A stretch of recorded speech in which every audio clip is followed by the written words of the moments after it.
Or are we just going to go after certain perpetrators of the slave trade and leave the rest of them out of it? Because that's what this is looking at. Has anybody mentioned the Queen of England? Has anybody mentioned the Crown Kingdom of Europe? Because they were the greatest perpetrators of slavery. They did not start it, but they definitely took it over.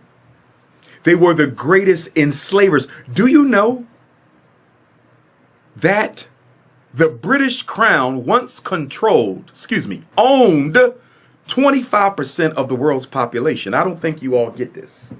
25% of the world's population was enslaved by the British Crown. 25%.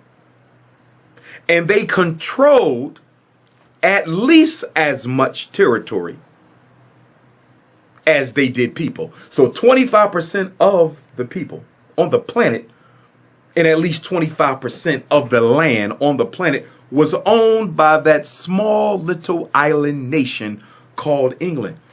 Is anybody talking about the British Crown? Because I haven't heard too much. Remember, America was first a colony of the British. So from 1619 to 1776, our ancestors were enslaved by the British.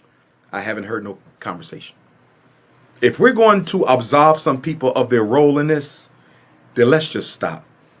That is injustice, and it is an insult to our Africans to not deal with everyone who participated in our Ma'afa, as opposed to just dealing with certain ones. This whole reparations fight needs to be overhauled and revisited. Next on the list, number 7, land. Reparations. Land is the basis of nation. Land is the basis of independence. Are we going to investigate all of the land that was stolen from our ancestors from the end of slavery until today, and especially up until the Civil Rights Bill? Have you ever heard of the book 100 Years of Lynching? Do you not know a lot of those lynchings was for land? They accused black men of molesting white women to run them off the land.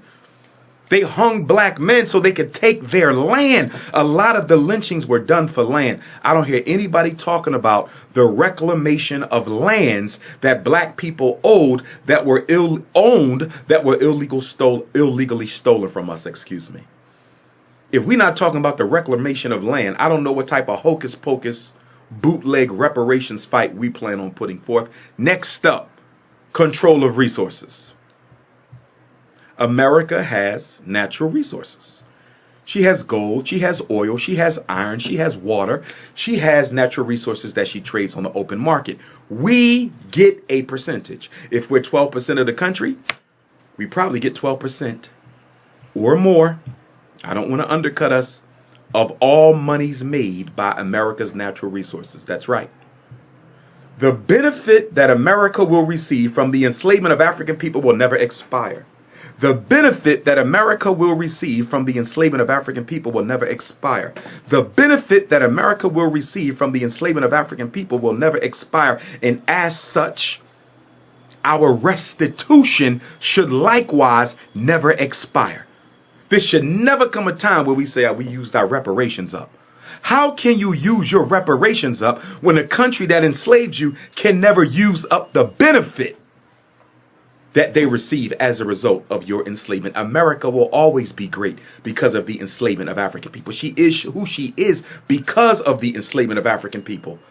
This is why we have to be visionary in this reparations conversation. We can't be thirsty and we can't be greedy. What I see is a bunch of greedy, thirsty Negroes. That's what I see. Who just want some quick money so they can give it right back to the people who rob them every day economically anyway. Everything black people invented becomes a permanent copyright to the African race and patent. And anybody who ever wants to use it must pay us for it. It's permanent. It doesn't expire. There is no time limit on black inventions. We always get paid from the stoplight. We always get paid from the walkie-talkie. We always get paid from the helicopter, the cell phone, the internet, glaucoma medicine, Always. Every time somebody get a blood transfusion, Charles Drew, a percentage of that money has to go to African people because we invented that. We must reclaim our inventions, add them to the reparations package. And anytime somebody uses or benefits themselves from something that came out of the mind of African people, we have to get paid for it. Why? Because our entire existence in this country has been trauma.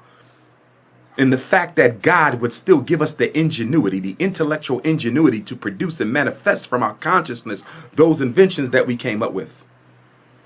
We should be compensated appropriately for that. So let's not get it twisted. Okay? America is not in love with the presence of African people.